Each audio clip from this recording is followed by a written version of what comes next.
All right. Good morning, everybody, and welcome to the Global Taiwan Institute. My name is Russell Hsiao. I am the executive director here at GTI.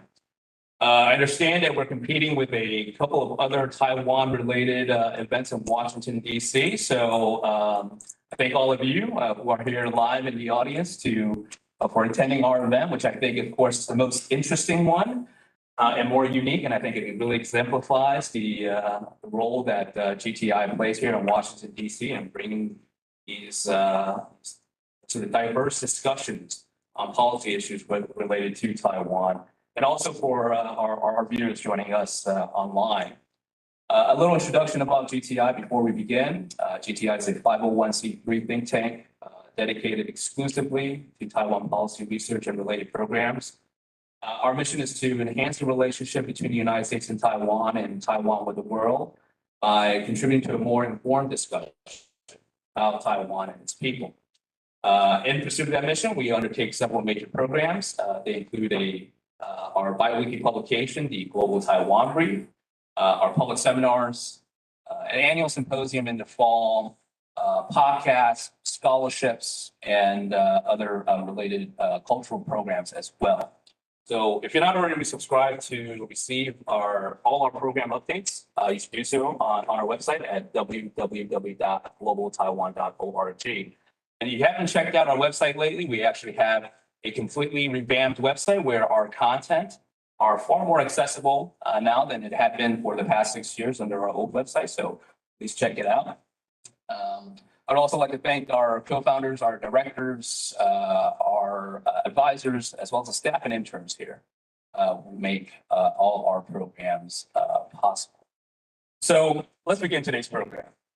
I am extremely pleased to be able to present today's seminar discussion focused on internet freedom, geopolitics, and Taiwan's role. I would just like to thank our partner, the Taiwan Foundation for Democracy, for helping to support this series. So since its inception, the internet, which was envisioned as a network of networks, has quickly evolved into a global platform connecting an unprecedented number of people, different countries.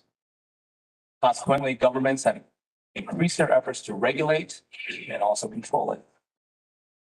Global internet governance, as a result, has become increasingly important, while simultaneously becoming more challenging due to differences in values, standards, and norms among democratic and authoritarian governments. The Biden administration has singled out the contest between democracies and authoritarianism as one of the key features of the current international system.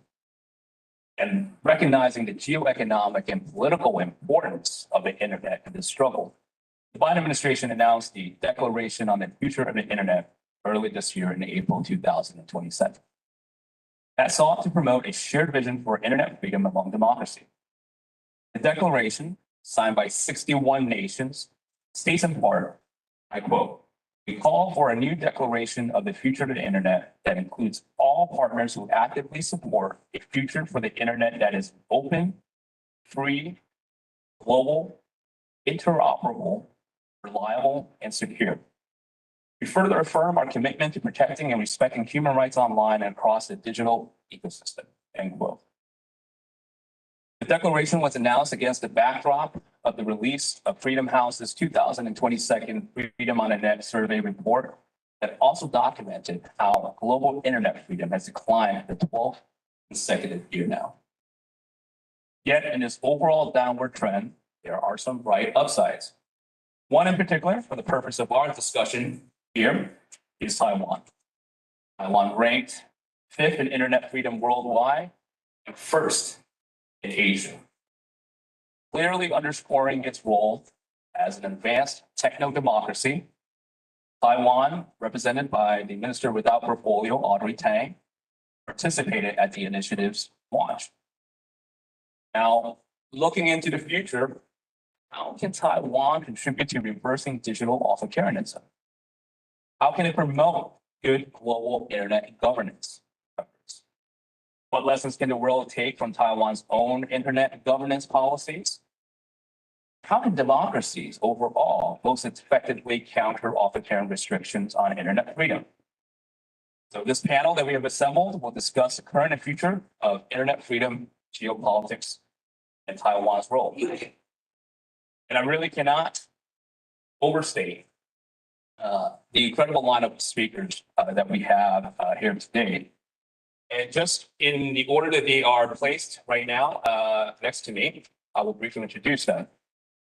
First, to my immediate left, we have Kuo-wei, who currently serves as the chair of the Taiwan Internet Governance Forum and on the board of the National Information Infrastructure Enterprise Promotion Association as a senior consultant.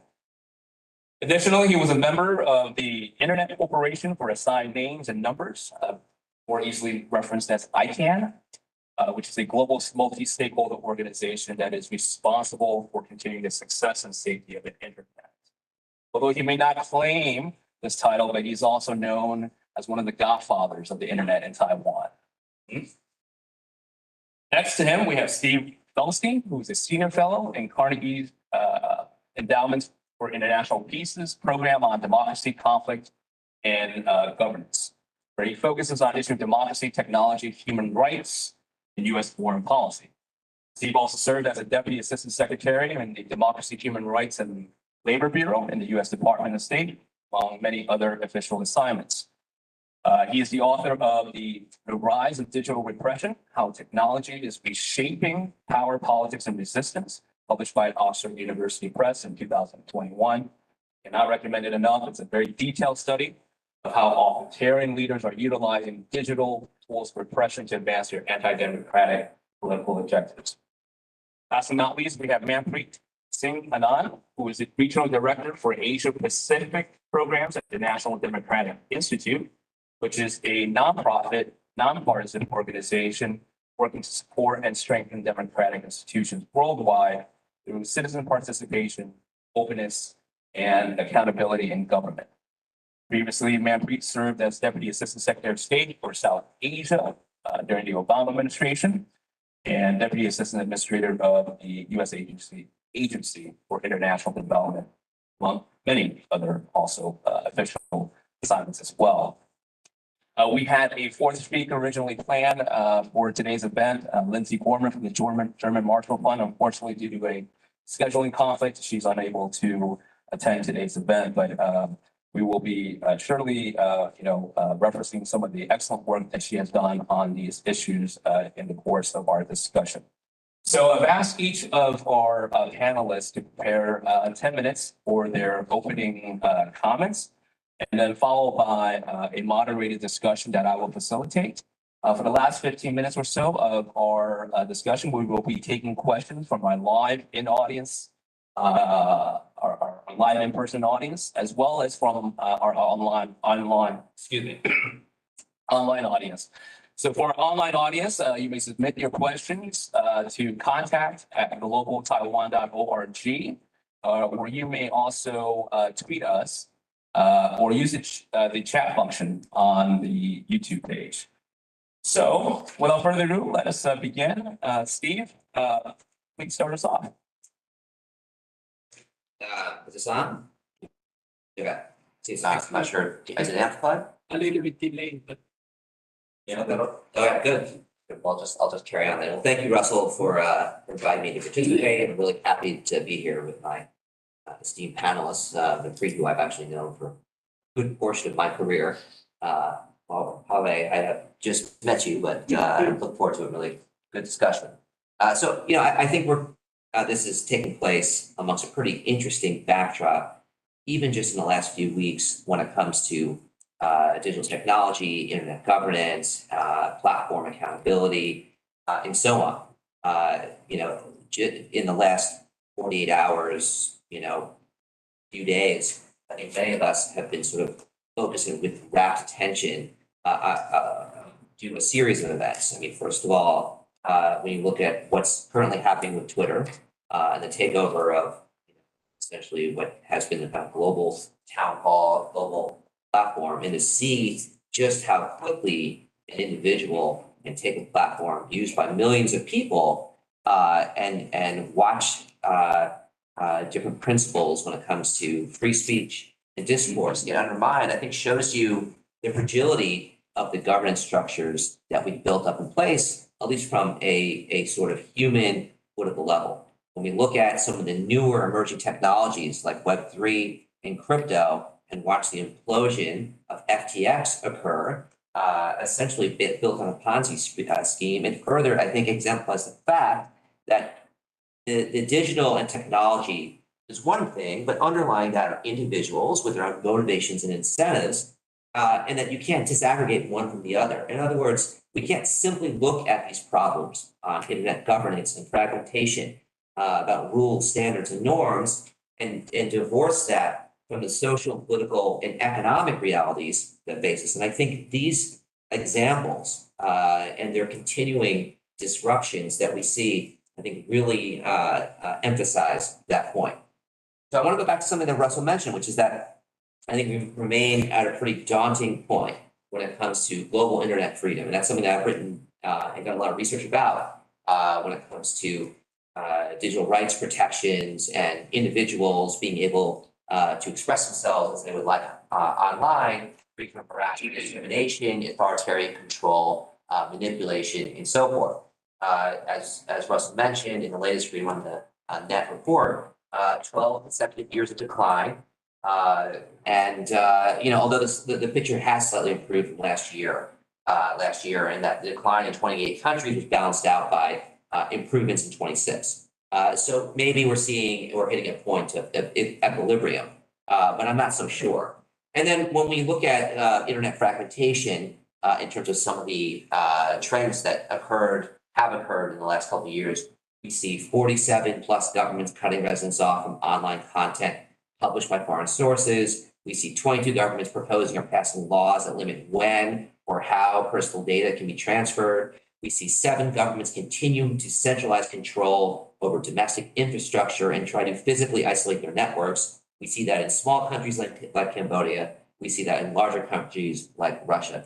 So overall, the backdrop continues to be one of concern.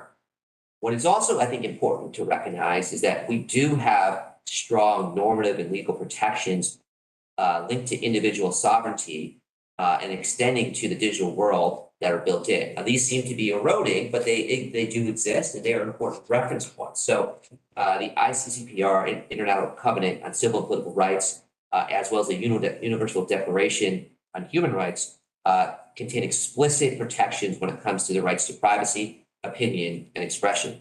And there's a presumption that when it comes to privacy and expression in particular, those are very much intertwined in the digital age. When it comes to privacy, Article 17 of the ICCPR says that no one shall be subjected to arbitrary or unlawful interference with privacy, family, home, or correspondence. When it comes to freedom of expression, Article 19 of the ICCPR, as well as the Universal Declaration, say that the right to hold opinions without interference and to seek, receive, and impart information, ideas of all kinds, regardless of frontiers and through any media, that includes digital as well, is protected right. And so the discretion that states have to interfere with these rights is constrained. They're only any kind of regulations that would impinge upon these rights needs to be authorized by domestic law in an accessible and precise way. They need to conform to the requirements of the Universal Declaration or the ICCPR. They need to be in pursuit of a legitimate aim. So it has to be due to national security, public order, rationales, public health, or moral, something along those lines. It can't just be for any arbitrary reason. And then even when these aims are stated, they need to meet tests of necessity and proportionality. And so the bottom line, at least when you look at the way we have structured our laws and regulations and norms, is that while narrow exceptions exist for governments, they are meant to be exceptions, not the rule. And the presumption in policy, norms, and law is to protect individual rights, both offline as well as in the digital world. But given declining digital rights trends, yet this what perceived strong normative consensus regarding digital protections, why is there this deterioration? What helps to explain it? And so I want to walk through 3 explanations, one of which is obvious and links to my book, but I think 2 of which are perhaps less obvious, and I think hopefully can be fodder for discussion. So I think one explanation for why we see this discrepancy is what I would call norm contestation, in that many citizens increasingly view, both in weaker democracies and even in strong democracies, as certainly as well as in authoritarian states, that it is legitimate for the state to encroach on civil liberties in the digital age. Now, why might that be? Well, I think there are major questions about whether the balance between individual interests and the public good, whether that has gone askew. So think, for example, about hate speech, misinformation, and electoral manipulation, negative externalities that flow from social media. This has generated a strong regulatory pushback, even from liberal democracies, such as the EU and European Commission, let alone from other states saying, wait a second, the idea of unfettered ability to say what you want can actually lead to some damaging effects if there aren't guardrails.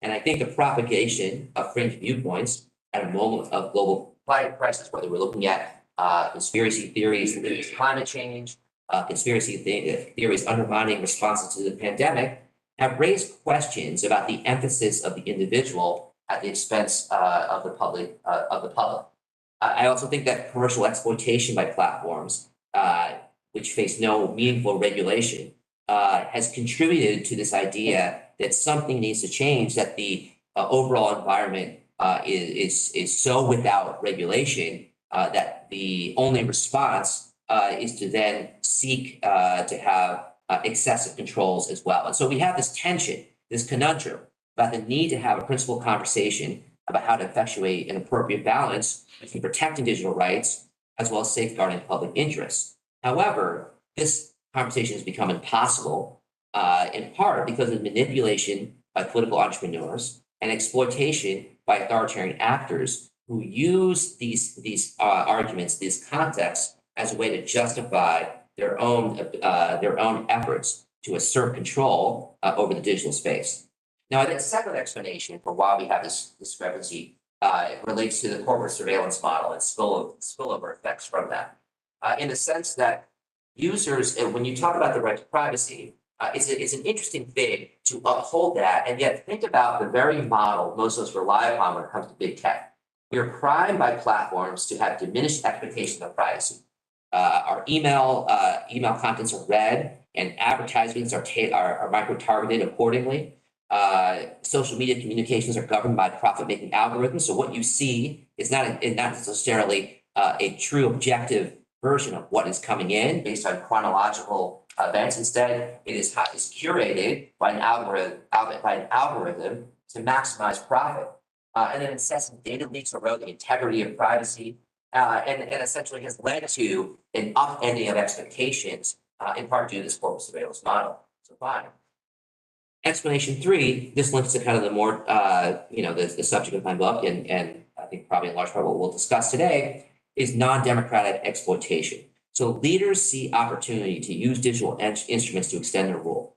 They see these arguments and the confusion that people have when it comes to what is the balance between preserving national security, confronting threats, seeking order in an increasingly disruptive world, and leaders exploit that vulnerability, and they do so in a number of ways. They manipulate information. That's something we see in countries like the Philippines, Brazil, and other places which are awash, especially near elections, with disinformation.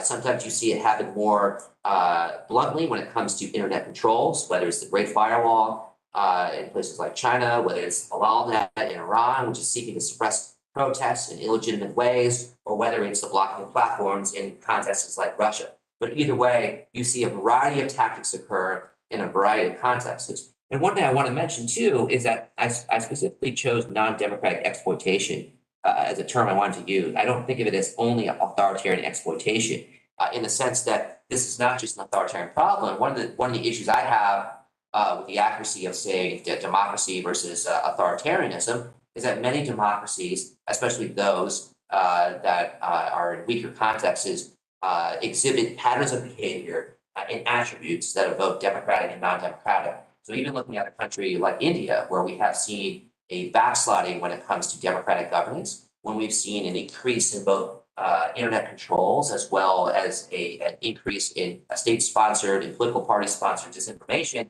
I think it begs the question in the sense that can we neatly divide the world into those countries that are democratic and uphold digital rights and those that do not?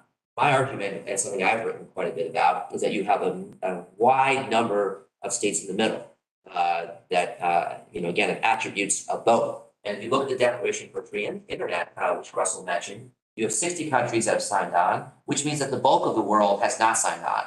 And I don't think, and it's not just the authoritarian countries, Brazil, Nigeria, Kenya backed out of signing, India has not signed on, Pakistan, Turkey. And these are significant populations that I think would be a stretch to call authoritarian, and yet also look upon some of the normative visions that we have laid out when it comes to principles of a free internet and say, wait a second, this doesn't exactly conform to our values or our interests at the very least. So I think there's a lot to talk about on that front. And what I see is a continuing struggle when it comes to norms, principles, rules, and regulations. And I don't think it's one that we can simply ascribe to one source. I think there are a multiple number of ways which we need to think about how it is we get back to a situation that where you have digital rights that are protected in a manner that is balanced in principle and upholds a number of interests that I mentioned. So why don't I stop there? I look forward to a good discussion. Okay. Yep. Thanks a lot, Steve. That's great. I think you really laid out a good starting point for us to sort of dive into. I especially appreciated the sort of the multiple layers of internet governance that you started off in your discussion. I hope we can kind of drill into that, and really try to analyze each of those layers and how these issues of internet freedom play out on those levels at the government level, at the individual level also as well, and how that might impact at the global level as well. And so now let's turn it over to Kuo-wei. And Kuo-wei, I know you have a slide that you prepared for our audience. Yes, so, first of all, let me introduce myself. If my English is not good, excuse me. English just not my mother language. First of all, I actually start from the supercomputer program in architectures. And then somehow in 1990, when I go to the NCSA in Illinois, I met Mark Anderson. And then I find the mosaic is exciting. So I switch from supercomputer to the internet.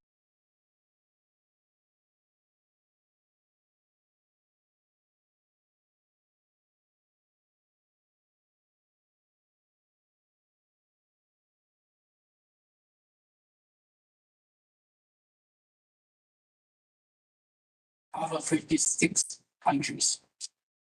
And then in the year 2010, I was elected as a ICANN board member. And because for the conflict of interest, I had to quit my board member in the APNIC, also the board member of the PIG, Public Interest Registry. And then in the 2017, I retired from the ICANN board member. And we retired in the 2019, and I found the TWIGF in Taiwan. Okay. And then next step. I'd like to show you this chart. This is next one. Okay. You can see on the left. I think you have to know what is the location of the Taiwan. Taiwan is we are kind of unfortunately not far away from China. We only have 100 kilometers away from China, And you can see that this is a submarine cable along in the Asia. The reason I want to show you the submarine cable because a lot of people know what is the Taiwan location. It's very critical for the water course because 90% of the global container goes through the Taiwan Strait. And that means if this is embedded by China, that means it will hurt the whole global water course. It not only the problem making trouble for the Japan, Korea, and South Asia, and even the global like West Europe or US, because I see 50% of the container, and 80% of the very big ships that goes through this one coast too. And also you should know that is Taiwan also is a air control wrong. You know, every day there's a thousand of the flies through around that. And recently the people know that Taiwan is a critical production for the semiconductor, particularly when you're talking about any semiconductor under the 7 nm. TSMC almost dominant 70 to 90% of the advanced semiconductor in the world. Okay. And even the Intel have to, OEM to the TSMC to manufacture their most advanced chips in AMD, NVIDIA.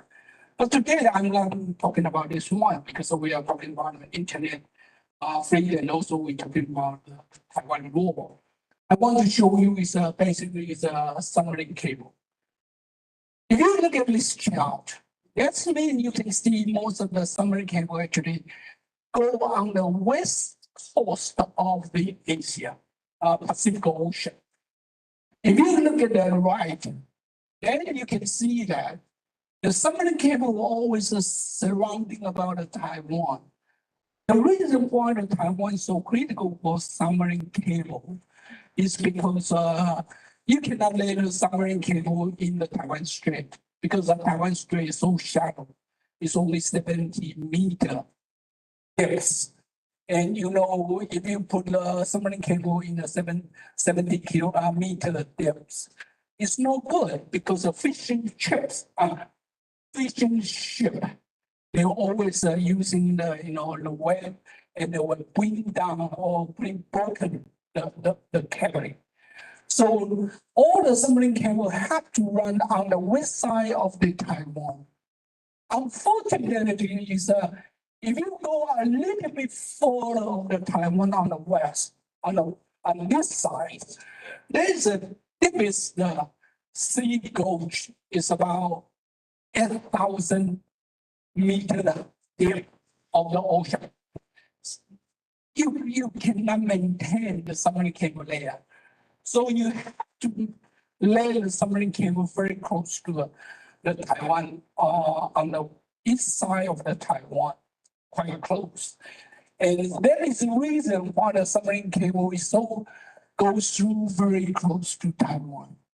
And if you think about it, if you from the internet bandwidth point of view, no matter you have Starlink or you have whatever, the submarine cable is the major bandwidth runs through because satellite just not good enough for the bandwidth. The submarine cable is really the massive bandwidth the traffic the internet have to run.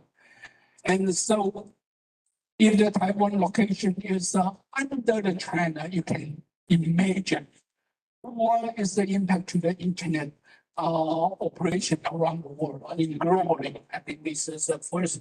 This chart I like to share to you what is the Taiwan role in the submarine cable, particularly for the internet world. Next page, please. Okay. Here is a really interesting chart. I show you the two of them is because by the two different institutions. On left side, this is surveyed by the university, and on the right side is by foundation. On the left is they are talking about, they try to find out, they try to have a survey to find out what is Taiwanese recognize themselves. And you can see that is a stuff from 1992. Why is it not before the 1992? Sorry, 1992, before the 1992. Taiwan is under the Chiang Kai-shek, Chiang family's KMT.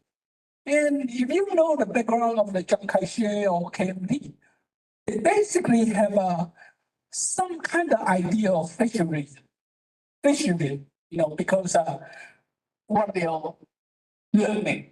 And in the early of the 19th century, 1910, 1915, fascism is not only run by Italian, they also in Taiwan, in China.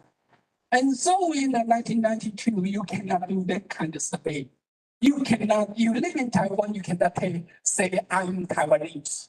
Sorry, there is no Taiwanese in the 1992 under the Carnegie. You have to say you are Chinese. But somehow in 1992, because John's family, they died in 1986, I remember that. After the 1986, Taiwan began to be greatly democratic. We can elect our own presidents. Okay, so it started people trying to figure out what is Taiwan people intend or the crime, And you find that now on the left, that is run by the university, is called Zhenzi University. To be honest, it is kind of funny. Zhenzi University is initiated by Chiang Kai-shek. Okay, and Zhenzi University as the Taiwanese who are, did you say you are Taiwanese? And then you can see there's a green one. And you are Taiwanese, also you are Chinese is a pink one. And then you are Chinese is a blue one. And no response is a black one. And you can see very interesting say the people began to say, I'm Taiwanese. Sorry, I just saw Taiwanese. I just Taiwanese only. You can see it's a growth from 17% to 63%. And you can say I'm a Taiwanese, also I'm a Chinese, is gradually from 46 down to 31%. I'm a Chinese is from 25% down to 2.3%. So right now it's clear we are Taiwanese. At least the majority of the people in Taiwan, we say we are Taiwanese, we are not Chinese. I remember when I was a board member in the ICANN, and some people say, hey, you are Chinese, and I say, you are wrong, I'm not Chinese, I'm a Taiwanese. And then on the left side, there is a run by a foundation. This foundation is kind of funny. He asked the people in Taiwan, say, you only have two choices. You are Taiwanese or you are Chinese. You cannot say I'm a Chinese, also Taiwanese. Then you can see that, that is a broken that. You can see somehow I'm a Taiwanese is keep growing from 30% up to, I think it's 76%. And I'm a Chinese, it's going down from 73% to 11%. So this chart, I want to tell you that to all of you is the people in Taiwan began to recognize, because began to identify themselves, I am Taiwanese. That is this chart. The next one, please. The next one, actually, I picked it up from the Freedom House. And just like Steve might be mentioning about, when I work for the ICANN, and the ICANN have one committee called Government Advice Committee. Roughly about 170 countries have a delegate in the ICANN gap. And as you know, there's about 197 or 198 nations in the United Nations, UN. It's so sad. Most of the country is not democratic. Most of the country is not free. Most of the country, although they have an election, but it's kind of, it's just different. So if you are talking about a free democracy in the world, to be honest, by population and by the number of the country, we are minority. And so this is a very important and very crucial. We have to identify really as you understand it. And I began to figure out is when I was the board member of APD, when I was the board member of the ICANN, because at the time I say APD is run for 56 countries in the Asia Pacific region. Then ICANN is run the whole world internet resources management. And then you begin to open your eyes to find that we keep talking about free democracy, but it's so sad. We are minority, we are not majority. So I think this is something if we want to talk about human rights, if we want to talk about internet freedom, we have to know what is the fact in the world. Don't be naive. We are not majority. We have a lot of things we have to work on. So I think this is basically the chart I want to show you. Next one, please. And you look at this is also from the Freedom House. It shows how many countries are free, totally free, and not free. And you can see those green is so tiny, so few of them. And most of them, even some of the democratic countries, is still not free from Freedom House. And you can look at that in Asia, it's only Japan, Taiwan, and Australia. It's come as an internet freedom. The freedom on the internet, there's only 3 countries in Asia that declare to be freedom. How surprising to you, The next page, please. If you look at here, you rating what is the global internet freedom is. And you can see the number 1 is Iceland. It's surprising Taiwan is the number 5th. It's top in the Asia region, Asia Pacific region. So, if you ask me what is my interpretation in this chart, I can tell you that as a Taiwanese living in Taiwan, I would say that is a couple of the reasons. The first reason is because in the previous chart, in Taiwan, we have a diversity of the people. Some of them, they claim they are Taiwanese. Some of them, they claim they are Chinese.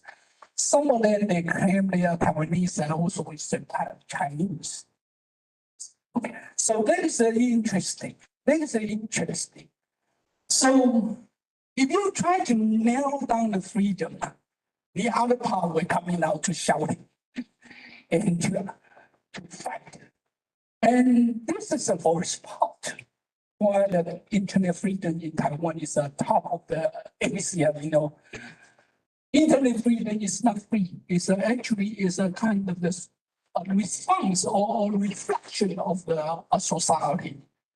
The second point is, to be honest, Taiwan government is not sufficiently efficient enough.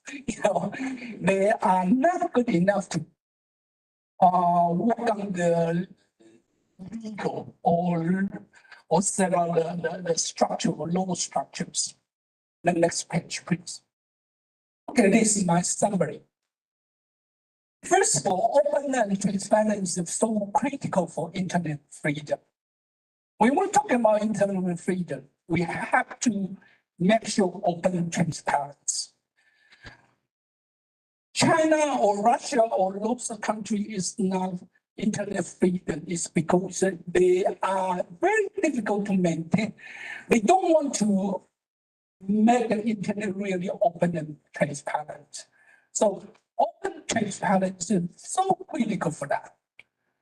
And the second one, we have to understand the internet fragmentation and internet blocking is so popular by lots of the authoritarian country using such tool to blocking the fact or information to real people. So we have to work hard enough to prevent those authority continue using the fragmentation, blocking, filtering, those way to deliver the information back to the peoples. The next one is the people always thinking about China is a communism. To be honest, I don't think so at all. If you are in the sociology, you know that Marxist communism is not in China at all. Chinese is not communism. They're just using the name. Actually, the fishermen and also is ancient China empire.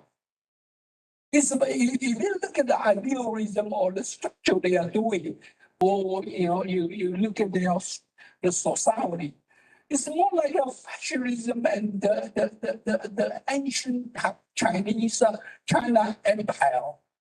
They even bury nationalism, as you know. It's kind of funny that China has so many different people, but they always claim this is only 中华民族汉人. It's stupid. It's kind of wrong. Sorry. Okay. And so I think, first of all, recognize they are not communism. And Taiwan, once upon a time, is a fascism, but we can develop into be the open and democrat. Not perfect, but at least better. Okay. So Taiwan can be a model for the people to educate the Chinese, the people living in China to understand open and democratic is possible in China. Because you know that the China authority, China leadership, they keep telling the people in China and the world, say, oh, China is too big, China has too many population. Democrats and that's fit to our country. I want to tell them they are wrong. This is my presentation. Sorry, I go too wrong. No, thank you very much, Kuo-wei. I think you made some very, very interesting observations there. I think one about, Taiwan's democratic experience and that being a model, potentially even for China. So I thought you ended up with quite a optimistic note there for us to ponder about. And I think, your point about the fact that much of the world's population lives, in non-democratic systems, I think is a reality that we have to, consider. And as such, when we talk about, the global internet governance, how much of that is global and to what extent, then, our efforts now, I think, more about ensuring that internet freedom is protected within the democracies and the democratic system. And this goes back to Steve's earlier point that, part of this discussion also should be about how do we,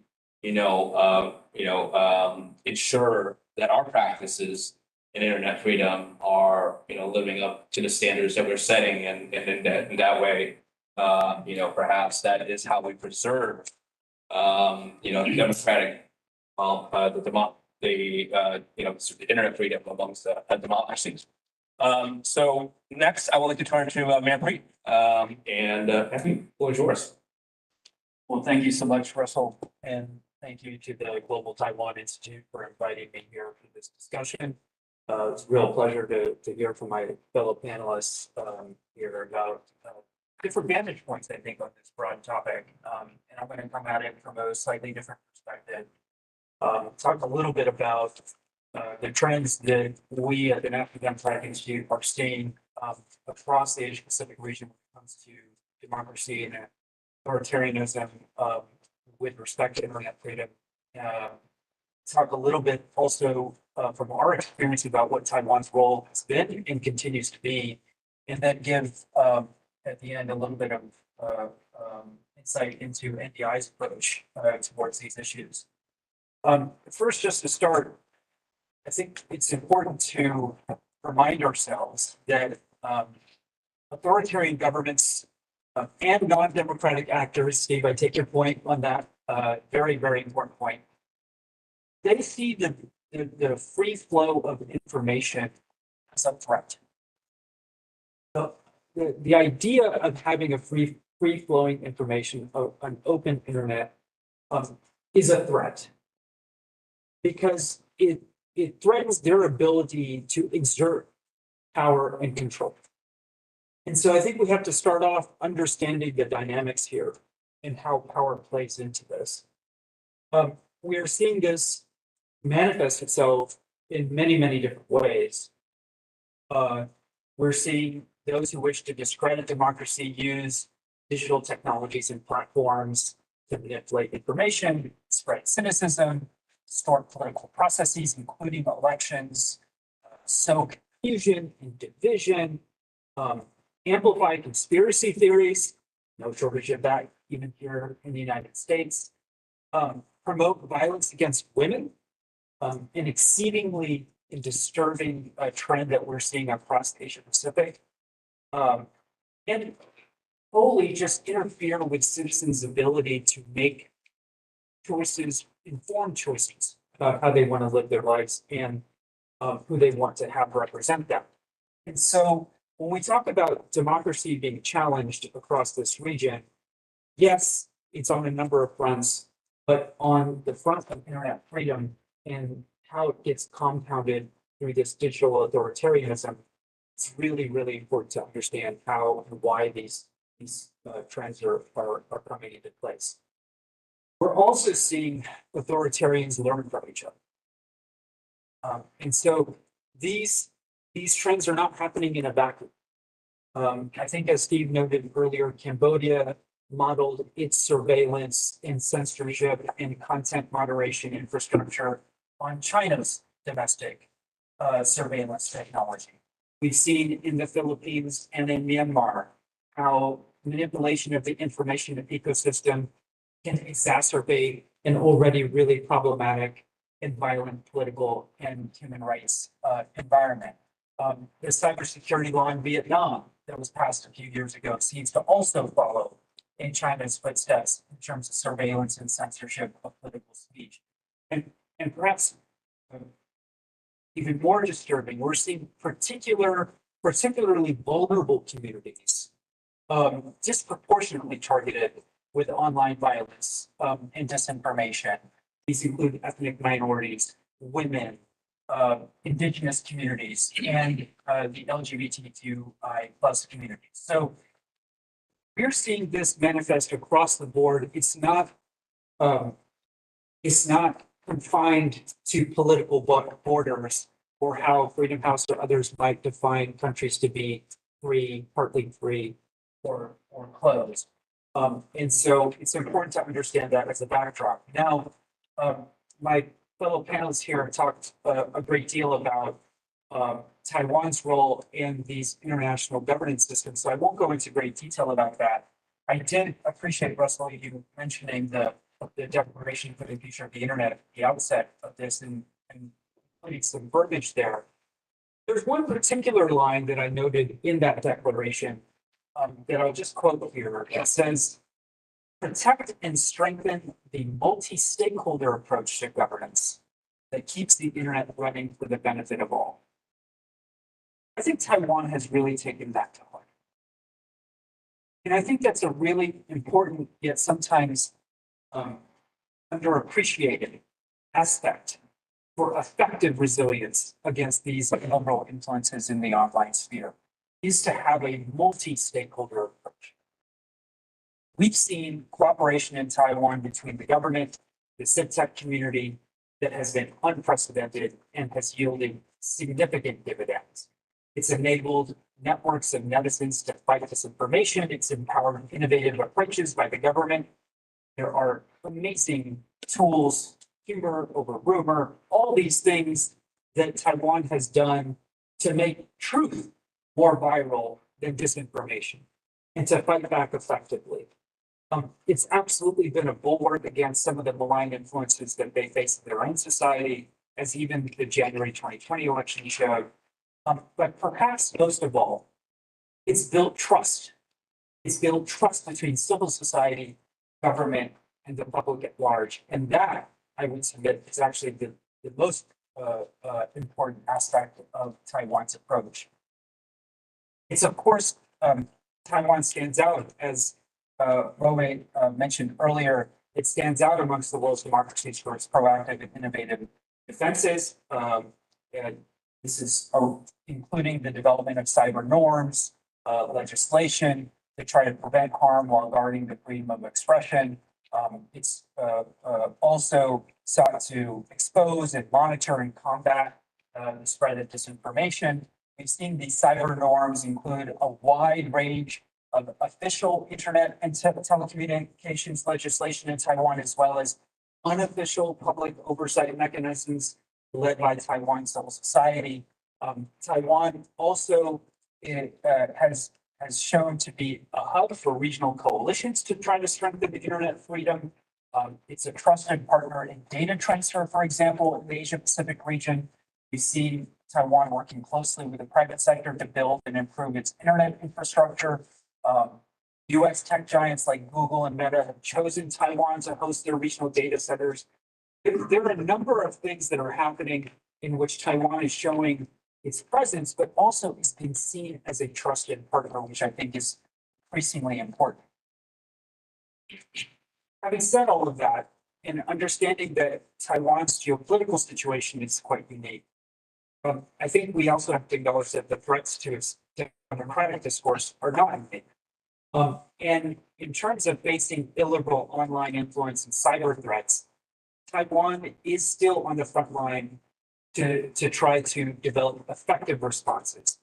And this is where I would like to dig a little bit deeper, because I think some of the work that the Taiwanese people have done in this are models, there are lessons there for the rest of the world to learn. And in particular, I would point to the civ tech communities in Taiwan.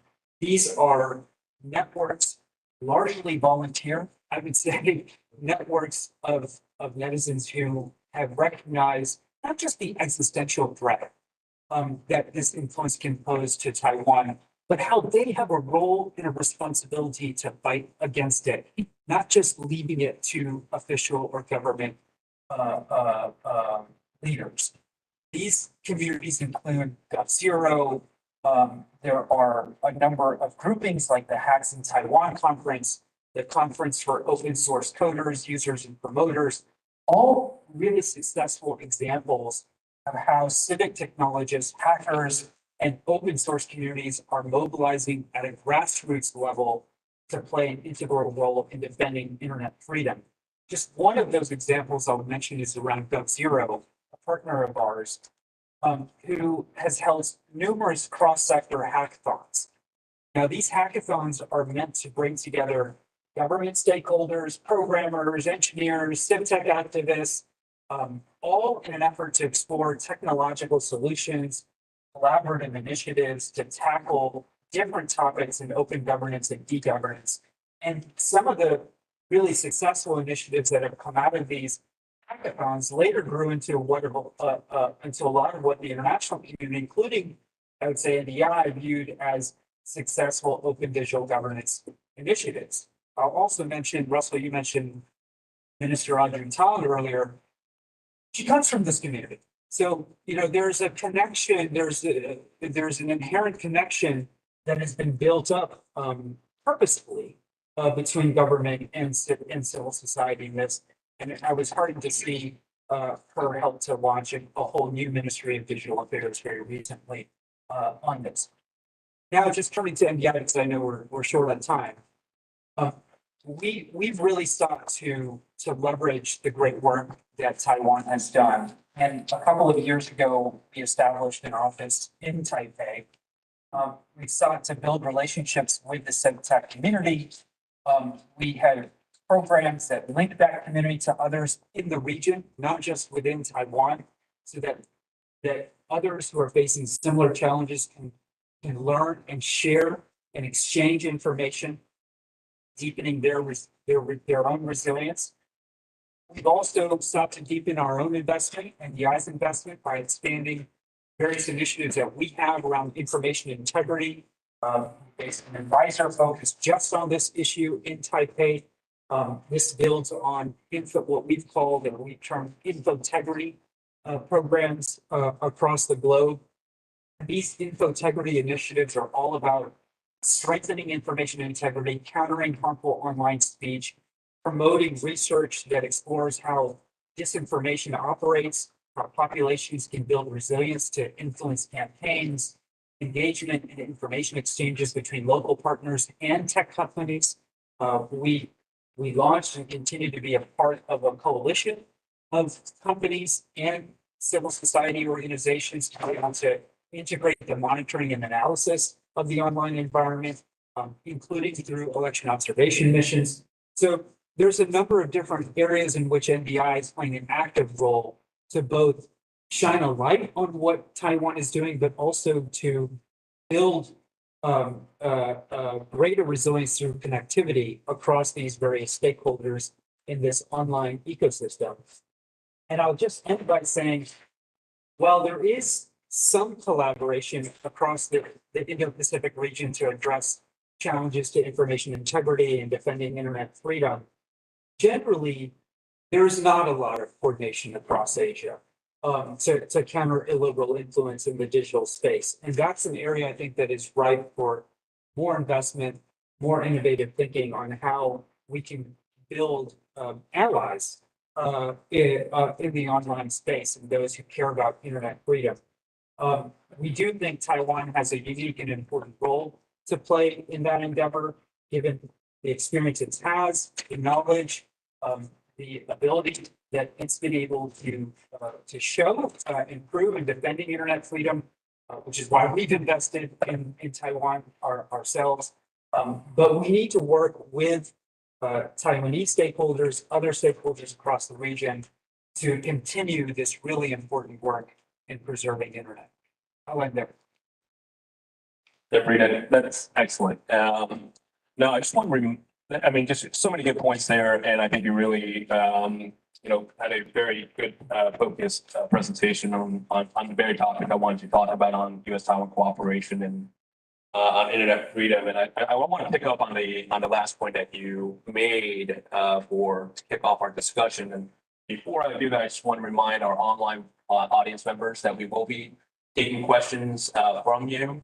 So you may submit your questions to contact@globaltaiwan.org, or you use the chat function on our the YouTube page, or you can tweet us also as well, and as well as for our live audience members. So judging from the time, we should have about 15 minutes for facilitated discussion, and then we'll open it up for audience Q&A. So picking up on that point that you just made about, the need for more coordination across Asia. I wanted to pose this question to Kuo-wei, actually, because I know you've been involved in a lot of regional networks on the internet, on internet coordination. And perhaps you can, sort of illuminate there in terms of what are the discussions with regards to these types of issues that we are discussing here today on internet freedom, factoring into your into those discussions, and where do you see that going? Is there sort of the capacity and the sort of the willingness amongst sort of the regional networks to sort of really really dive into these internet freedom issues? It's quite ironic. There's a CNIC, it's a China Network Information Center, which is in charge of the CCTOD of the domain.cn. And that's in the PRC. Yeah, in China. And how they operation the CNIC, actually, I helped them to build it up. So almost all the people stay in the CNIC long enough, they always call me as a teacher. In Chinese called 老师, And I started in the 1998 and until year 2003 or 4, something like that. And I'm really happy to communicate with the Chinese. And I wish them to open and transparent and learn how to living in a different way what they lived before. And in the 1999 and after the Deng Xiaoping go until I think it's 2006, to be honest, I saw a gradually open a small tiny window in China. But unfortunately, when Xi Jinping is picked up as a leader, I immediately find that the whole country is changing. I can tell you one small tiny story. When Xi Jinping picked it up, all the Chinese government officers go to the international meeting. They only can go to the meeting when they, one day before they have a physical event. And once the event finishes, they have to leave as soon as possible back to China first. Second of all, as you know, China have a lot of buildings owned by a company, owned by a Chinese government in Geneva, in Paris. Usually they can stay in a hotel.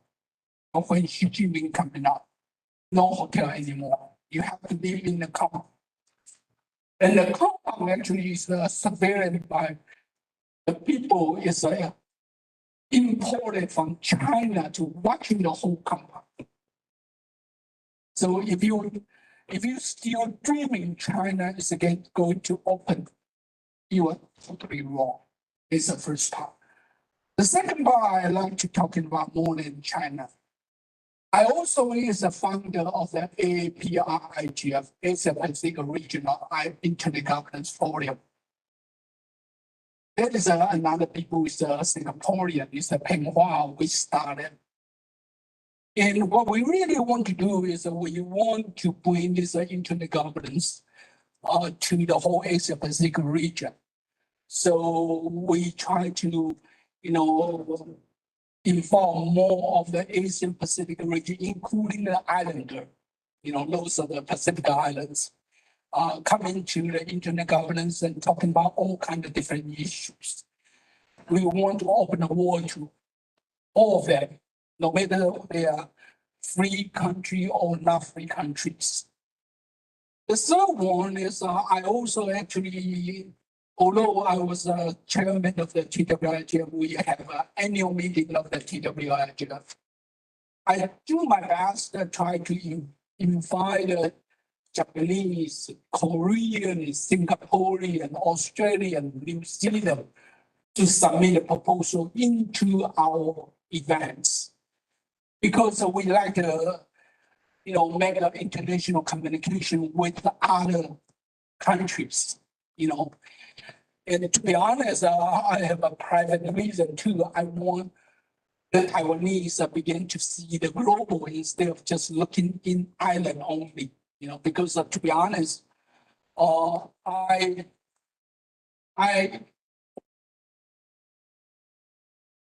studied graduate school in the United States, in University of Cincinnati, also in the Columbia University. And then I worked in a US company, create research. And then I back to Taiwan in 1990. From 1990 till began, I working on the international forum. I find the problem on the Taiwanese people because suddenly the international forum is a closed door for Taiwanese. The Taiwanese is including the diplomat, including the foreign affairs, began to not so aware of how the international norm play around, how they play the game, And I saw the Chinese from non-understand the international gradually know how to play trick in the international forum. If you go to most of the international area, you can find it. Chinese is really learn in the last 20 years how to play trick. I say trick, not a game, okay? Because China want to build their own norm. Their norm is that they don't want to negotiate with you. You have to play their game. They don't want to play your game. So when the one of the speaker talking about multi-stakeholder, there is years when Xi Jinping as a leader, multi-stakeholder is a prohibited word. If you put it on the WeChat, whatever will be deleted. They don't want to talk about multi-stakeholder. They want to talk multilateral. Because you know, multilateral is a kind of the government officially speak everybody, including their people. The people have no voice, only governments.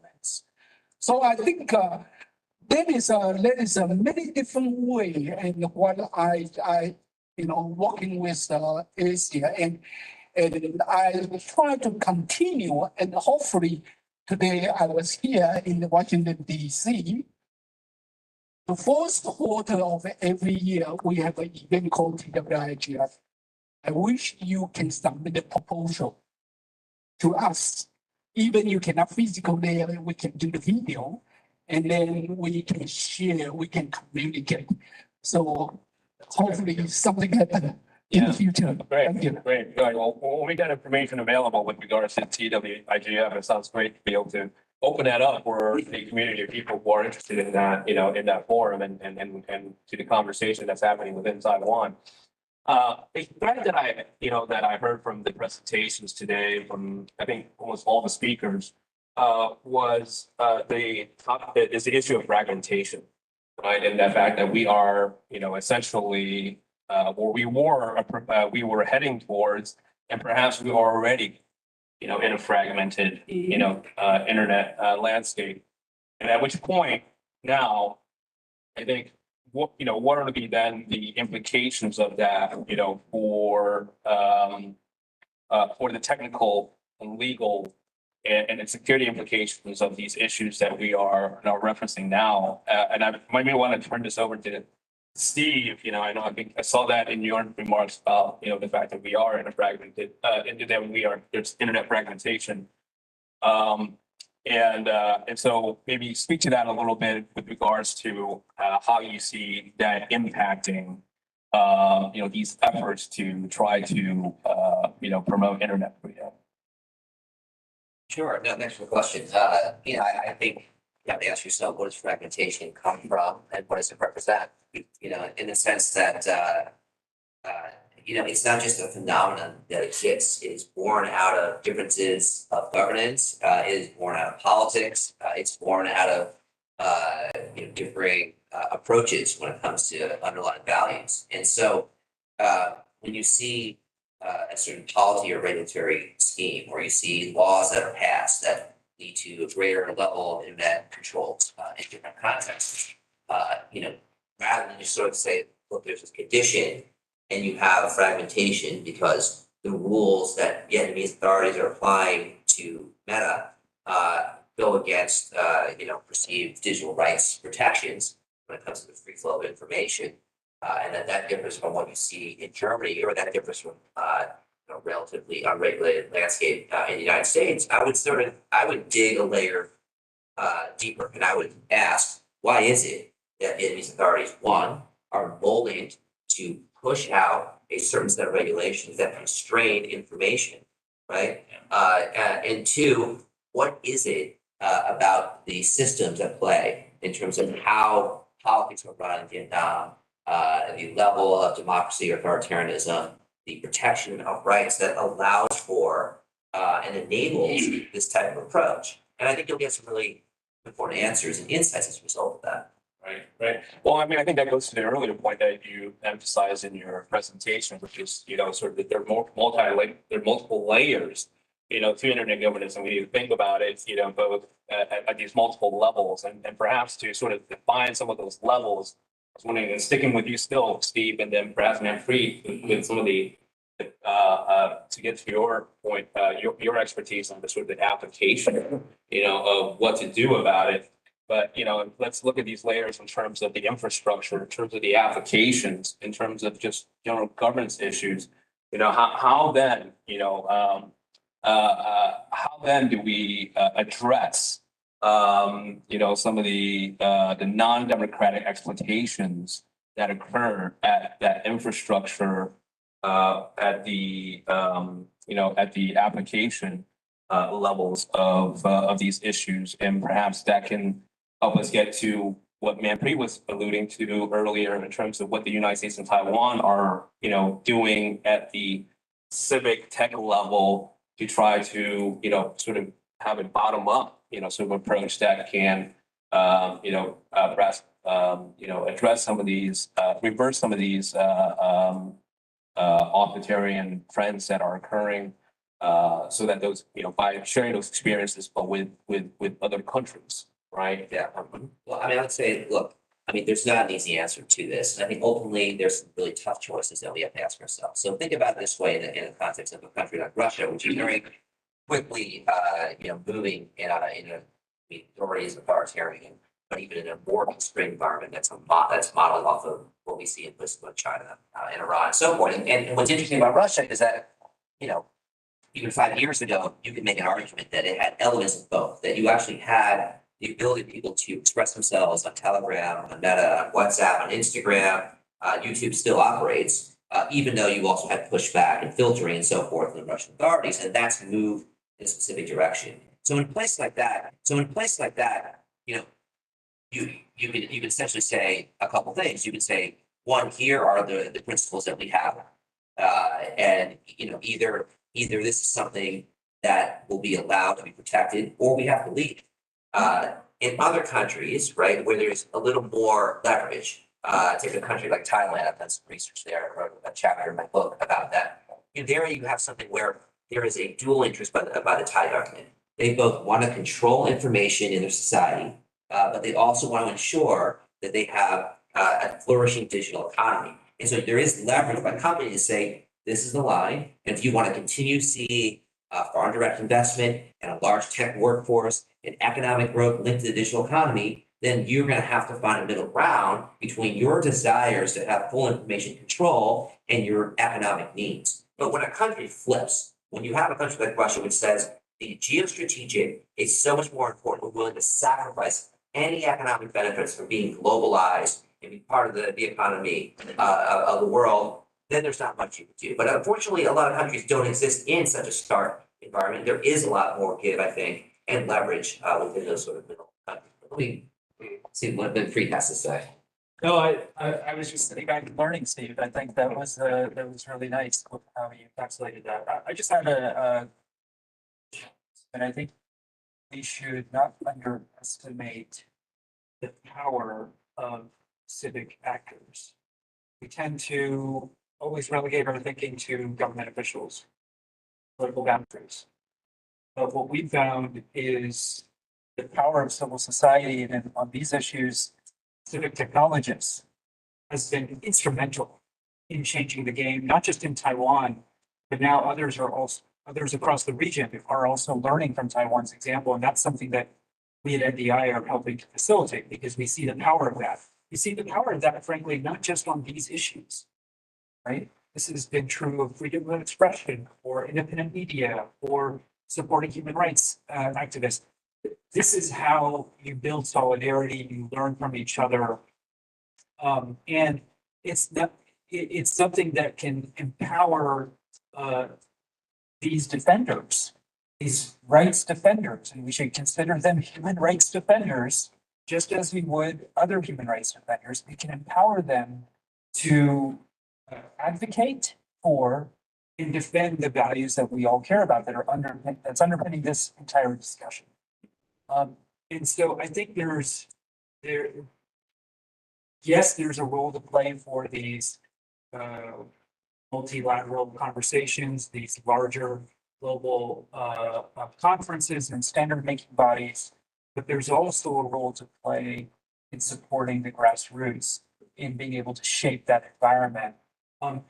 I would also note that here's another example from Taiwan. How were they able to actually create space for these civic tech activists? Through transparency. Through radical transparency, actually, is how it's termed. And so you build into your thinking, into your mindset, concepts like radical transparency. That helps to build trust. And once you have trust between different segments of society, then you can really be effective at building these bulwarks against authoritarian.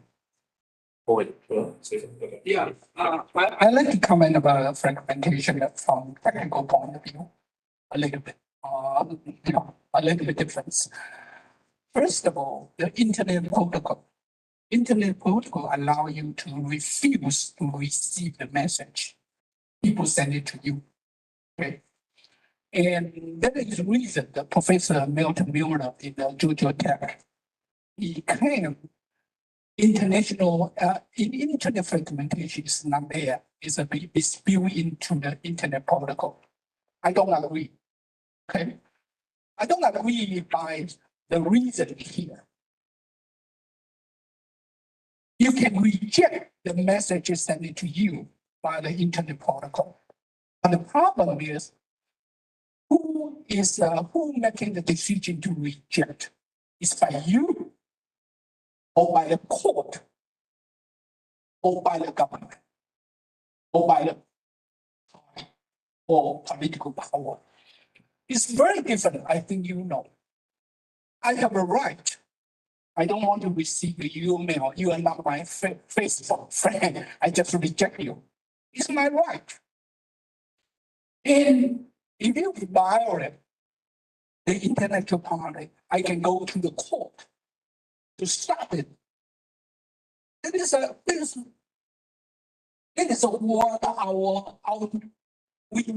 we knew. That is the game we play out. But I don't agree. It's reject by government without court, without any legal reason. They stop you because they don't want you to get the information. Just like China, so-called Great Wall. So I think we are be careful. When the people talking about fragmentation, there's so many different layers, just Steve saying. Here, from the technical point of view, I like to tell you that it's a fragmentation. It's have to be very careful about what you're talking about. There is so many popular terms these days. You always need to see from the different layer, fragmentation, in digital sovereignty, digital data localization, digital surveillance, internet exchange. Why I'm saying that, for example, the internet exchange, when you talk about internet exchange with China, they are not fair, they are not equal. They can send message to you, but you cannot send message to them. You know that they block you. So to be careful, those are popular terms. It's this stage when the people talking about internet sovereignty, internet surveillance, data localization. Germany talking about data localization too. But they have a law, they have a certain process. It's not like China. Okay. The other thing I just like to respond to, you're talking about the Taiwan have a trust. Well, Taiwan, we don't have a trust. Taiwan, we don't agree each other. So if you don't believe or trust each other, well, they say, I don't agree you, I don't agree you 100% or fully. That means I have an opinion about you. Once we agree, we have a different opinion for any individual in a society. The freedom is there.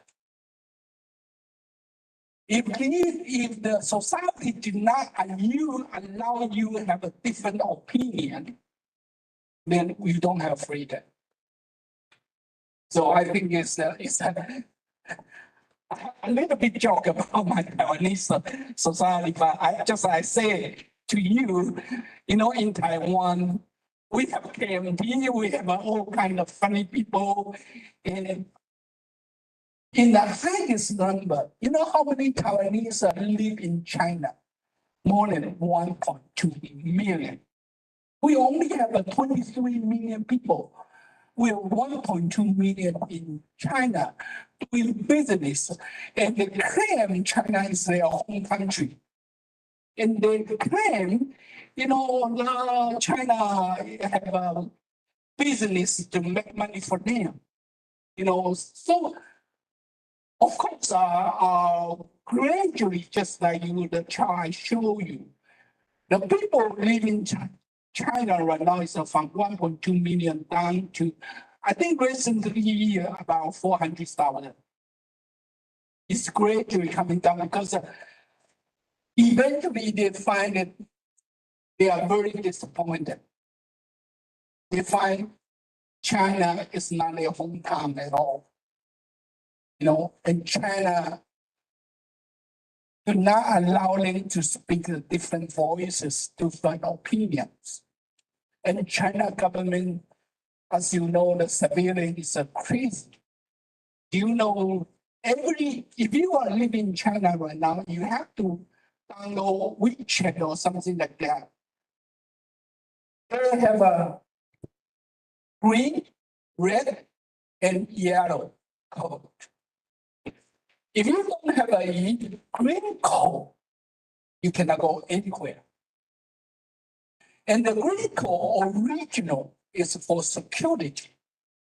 And for example, you are living in Xinjiang and you are green code. That means you cannot move from Xinjiang to other province. This day, because of pandemic, they apply the code to the pandemic. And they say, oh, you are positive, so you are red code. But not true. For example, in one of the province, because the China economy is so bad today, they are bank do not allow you to withdraw the money you have in the bank. How they did it? Put your code in red. You cannot go out of your house. You even cannot go to the ATM machine, withdraw your money. So, I think to Manpreet's earlier point about trust, though, I think it reflects more about the sort of the relations between Taiwan and other countries, as Taiwan being a trusted state transfer. I think that's a really critical point because, as we're talking about in a general geopolitical sense of the fragmentation of the internet as we know as a borderless sort of network, is that we are in a sort of, if I may say so, a border reality now, and that it's important in this sense to be able to have trusted partners like Taiwan that has, the systems that shares the value, that shares the norms, and that, in the future internet, right, as Lindsay Gorman, who unfortunately couldn't join us for today's session, wrote in her report, we need to start thinking about what that future internet, looks like and what are the sort of the policy we need to put in place. And I think in this sense, Taiwan with its, many assets and features here, I think can really provide an excellent example and also model and perhaps a hub, if you will, for the generation of sort of civic tech capacity and capabilities that I think will be necessary to think about internet governance, not simply at a sort of governmental level, the standard setting level, which I think, as you have alluded to, Kuo-wei, is that, I think a lot of the standards level stuff are going to be much harder to change, just given the reality of the fact of the international system being predominantly non-democratic, right? I mean, I think we're population living in a democratic system. So we need to think from, also from a bottom-up approach. And I think, both Steve and Manpreet, and you, I think, all touch upon all these different, factors of this issue. Steve, you want? Sure. Yeah. One small point, which is that the situation looks grim, especially when you look at it geographically, which I make lots of maps like that too. And, it really helps to kind of push the point. And I don't disagree with that at all. But what I would say is that, I mean, there are different ways to kind of slice, how power is diffused and what it looks like in terms of internet freedom.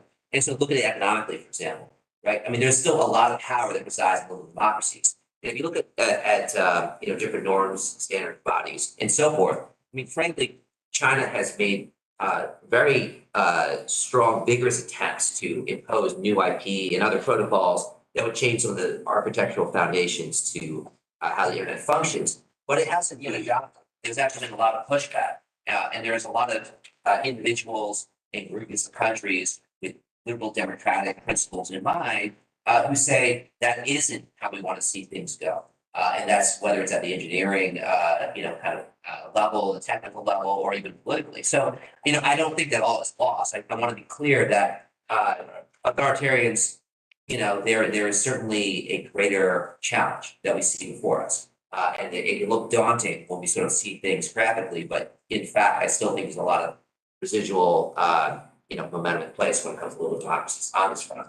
Great, Steve. Thanks for that note of optimism. I do want to open it up for questions from the audience. So if you have any questions, please raise your hand. Wait for the microphone. And then state your name as well as your affiliation, and then please direct your question.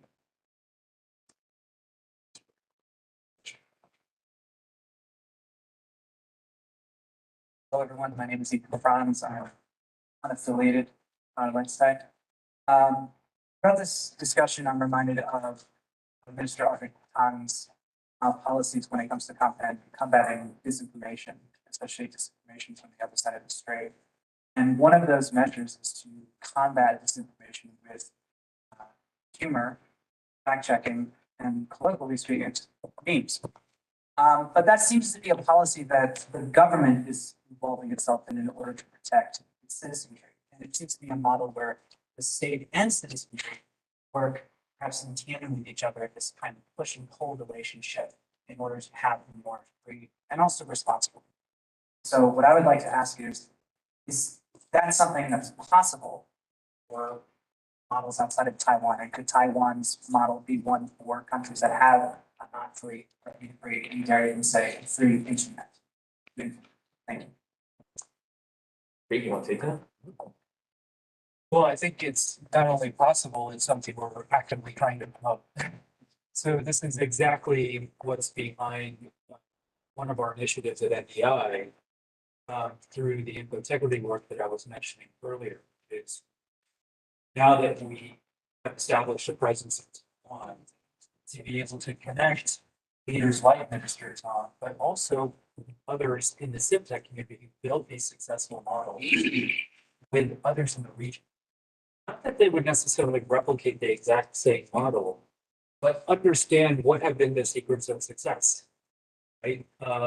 Radical transparency, cooperation and trust between government and CivTech communities, networks of volunteers, in some cases, networks that refuse to call themselves even organizations because they want to retain that almost citizenry piece of their contributions to this.